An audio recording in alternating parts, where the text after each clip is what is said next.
కష్టంలోంచి మన బుద్ధితో మనం పైకి రాలేము. అట్లా ఇరుక్కుపోయాం. ఇరుక్కుపోయినప్పుడు ఆపద మొక్కులవాడా అని పిలుస్తాం. ఈ ఆపద నుంచి నన్ను తప్పించు. మొక్కేం పెడతాం? మన శక్తి కొలది. ఒక్కొక్కడంటాడు నేను నా తలనీలాలు ఇస్తానంటాడు.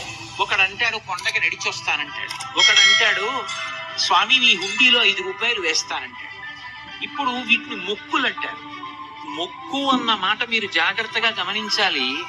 వెంకటేశ్వర స్వామి వారి హృదయం ప్రకారం అయితే వ్యాపారము కాదు. అది పాపము వలన దుఃఖం వస్తోందని వాడు తెలుసుకోవాలి. తెలుసుకుని పిలిచే ఓ పరమేశ్వరుణ్ణి. ఆయన ఏం చేస్తాడు? నేను ఆదుకోకపోతే ఎవరు ఆదుకుంటారు? లక్ష్మి. అందుకుని ఉంటాను ఈ కలియుగంలో వెంకటాచలం మీద. ఎవడు ఎక్కడ ఎంత మౌనంగా లోపల పిలిచినా నాకు వినపడుతుంది. నేను వింటాను, వాణ్ణి ఉద్ధరిస్తాను ఆపదలో నుంచి.